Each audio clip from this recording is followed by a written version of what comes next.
Aloha everybody, we are back with a super interesting video here. Today we want to talk a little bit about foil boards. How are they made? What's the shape? And I'm here with Steve Tobis from Maui Foil Boards. Aloha. And he's actually going to make me a board, so I'm super stoked on having a custom-made foil board. So I took the moment to come here and have a look. And first, let's talk a little bit what I find people find really interesting or comes up more and more is the under shape of a board. People think a lot. There is no it doesn't need any kind of specific features. It doesn't matter how it is, but they're wrong, right? Definitely wrong. The bottom of the board is really where it all starts. Your foil board's starting in the water. So having hydrodynamic design is really important.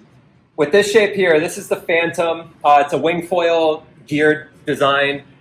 Starting up front here, we have a double concave hull, as well as a V shape to it. So this center line here is above the rail line. So this is kind of pulled from performance planing hull boat design. Okay. Really the idea here is that the water hits the board, it's able to push out through these channels through the side, create a little bit of lift under the front foot to help the board plane, and then release out through the tail channels. So you have this really sharp edge along the back, so really low drag for the water to come off it, and it's able to release and really let the board take off early. Okay, and what we see a lot, and what maybe some people don't know, is we see all of those Wingfoil boards, they have this tail like this, and they have the rails like convex, so to speak. Why is that? So really taking out the tail of the board here, when you're riding a wave, we can put it right side up to kind of show a little better. The wave is going to be curled underneath the board. If you get a little deeper in the pocket on the wave, having this pull away from the water gives you just a little more room before your tail is actually going to catch and hit the wave. Gives you a little better release.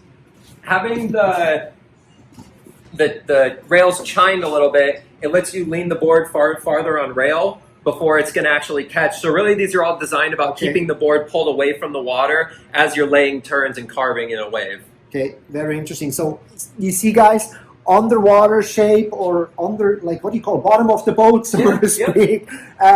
It really matters. And then the next thing, what I also found super interesting that I've never seen is like how the foil box is then on a different type of foam. Let's talk about this a little bit, and then we're going to look at the next board here. So you essentially have to router this out. Correct. So this is a block of high density foam that the boxes are set in. Just setting boxes into the EPS foam, it doesn't have the structure that to withstand the forces the foil is going to put on the board.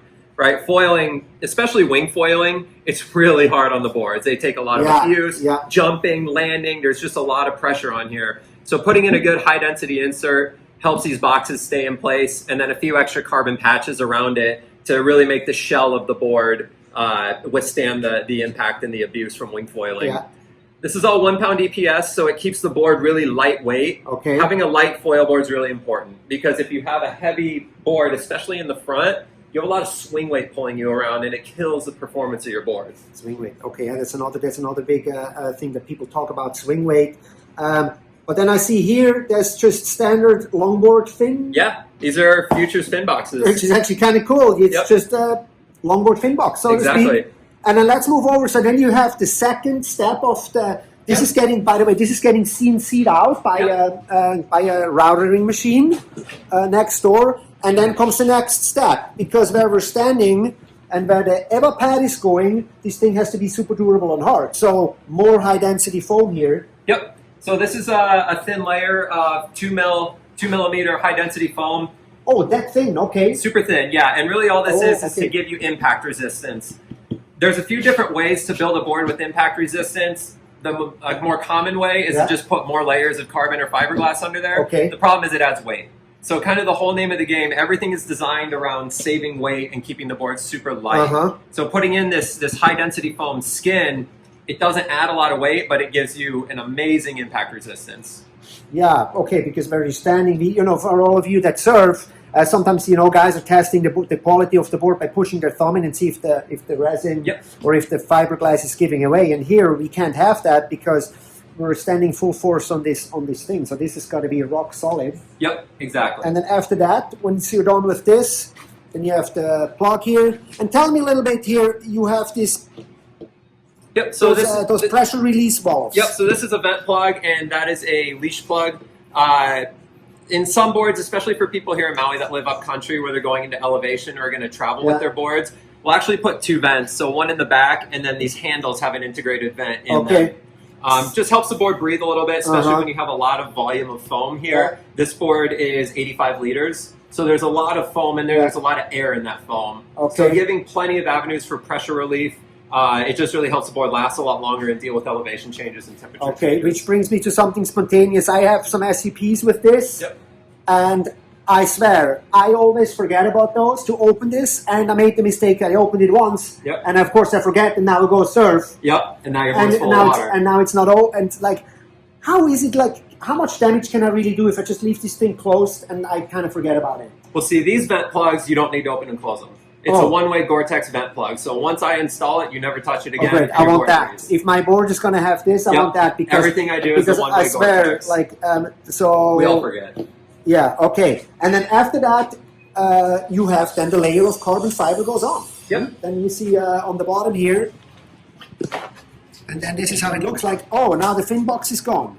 Correct. So how are you going to find it again? So you can kind of feel there's a little dent in there. So you're going to find it like this, and then you just cut it out. Exactly. So I use a marker just to put a little location hole on there. When we do the final glass over it with logos and everything, I'll just have a couple dots so I know where to drill, and then use a flush cut router bit to open up the boxes. Wow, very cool. And lastly, let's talk about that swing weight a little bit. For me as a weekend warrior, how much of an impact does it really have? Oh, it's huge. Yeah, it's huge. It's basically having a really heavy board is like someone hanging onto the front of your board pulling you around. So as you're trying to bottom turn and top turn, having a light board with low swing weight is going to give you all the performance in your foil. It'll keep the nose of your board from wanting to continue through a turn when you don't want it to. It'll just make everything more responsive and put that board right where you want it when you want it. And evidently, the shorter the board, we can say the less of swing weight. Would that be intuitively? Definitely. Okay. Wow. So it's super interesting stuff here. And I'm super stoked because I learned a lot just in the last 15, 20 minutes that I got to talk to Steve. And I would say what we're going to do is, because I'm going to have a board coming and I'm going to be super excited about it, how about we'll make this to be continued, and when the board is ready, or maybe I'll come back and we'll see how it progresses until we finally get to try it out in the water.